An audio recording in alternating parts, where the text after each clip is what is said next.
वेतन बढ़ोतरी की आई थी कि हरियाणा सरकार की तरह वेतन बढ़ोतरी कर दी है। दूसरा आया था कि साहब हम ओवर टाइम करते हैं लेकिन हमें डबल पैसा नहीं देते। तीसरा बिंदु आया था कि साहब हमें बोनस समय से नहीं देते। चौथा बिंदु आया था कि सरकार छुट्टी नहीं देते। पांचवा बिंदु आया था कि जब चाहते तब निकाल देते हैं। ये बात छठा बिंदु आया था कि हमारे महिला श्रमिकों के साथ कभी कभी दुर्व्यवहार हो जाता है। आप तो कल भी थे यार, हम तो आपको पहचान भी रहे हैं। तो सुनो सुनो, इधर आओ इधर आओ, जो बातें तय हुई तुम्हें बताओ ना। इधर आओ। नहीं आप बताओ सर आप बैठ जा भाई, बैठ जा। आप बताओ, आप बताइए सर, आप बताइए क्या नियम कानून बना चेंज हुआ है। तो जो बिंदु तय हुए थे, सबसे पहले यहाँ पे लोकल समस्याएं जो थी, पहली समस्या कि आप सिंगल ओवर टाइम कर रहे हैं तो सुनिश्चित हो गया था कि 11 अप्रैल से भी चुप रहो, पहले बात सुन लो। ओवर टाइम डबल रेट से भुगतान होगा। दूसरा ये तय हुआ था कि अगर वो 20 घंटे हम ओवर टाइम करते हैं तो साहब काट देते हैं। ये तय हुआ कि 20 घंटे अगर आपने ओवर टाइम किया है तो 20 घंटे का ही डबल पैसा मिलेगा। जी सर, यही चाहिए। ये तय हो गया। सभी कारखानेदार आज शाम से रात तक अपने यहाँ फ्लेक्स बनाकर लगा देंगे, हर गेट पे लगेगा। दूसरा बिंदु यह तय हुआ था कि बोनस सबको 30 नवंबर तक उनके बैंक खाते में जाएगा। वो प्रमाण हो जाएगा कि आपको बोनस दिया या नहीं दिया। सब कंपनी में ना। तीसरा बिंदु जो आपका साप्ताहिक अवकाश का था, छुट्टी एक देनी होगी।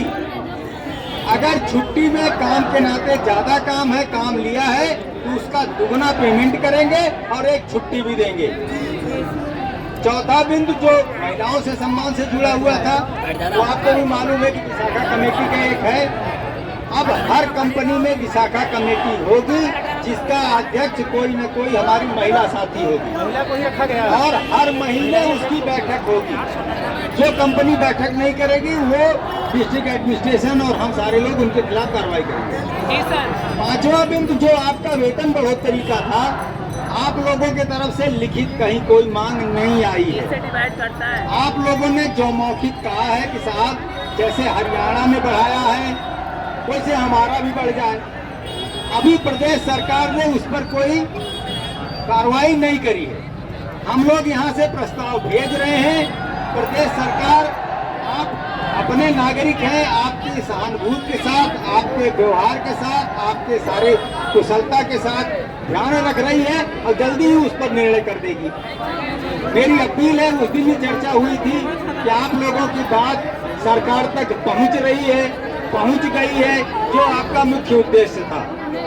अब आप लोग शांति से अपने घर जाएं और अपना काम सुचारू रूप से चालू करें। रेट बता दीजिए सर, रेट क्या है?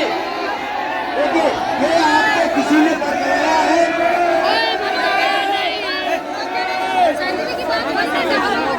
सुन लीजिए भाई, एक पूरब की कहावत है यार कि कान नहीं देख रहे, कौवे पीछे पड़े।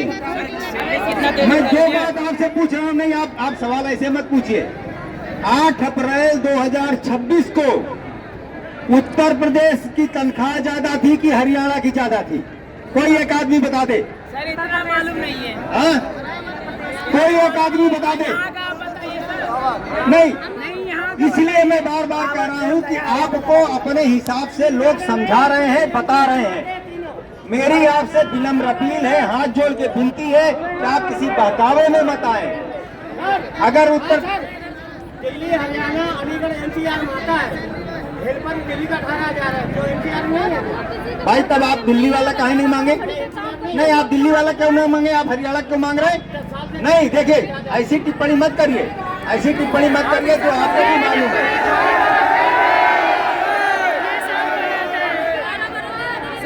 एक अपील आप लोगों से करूंगा कि आप लोग किसी बहकावे में मत आए।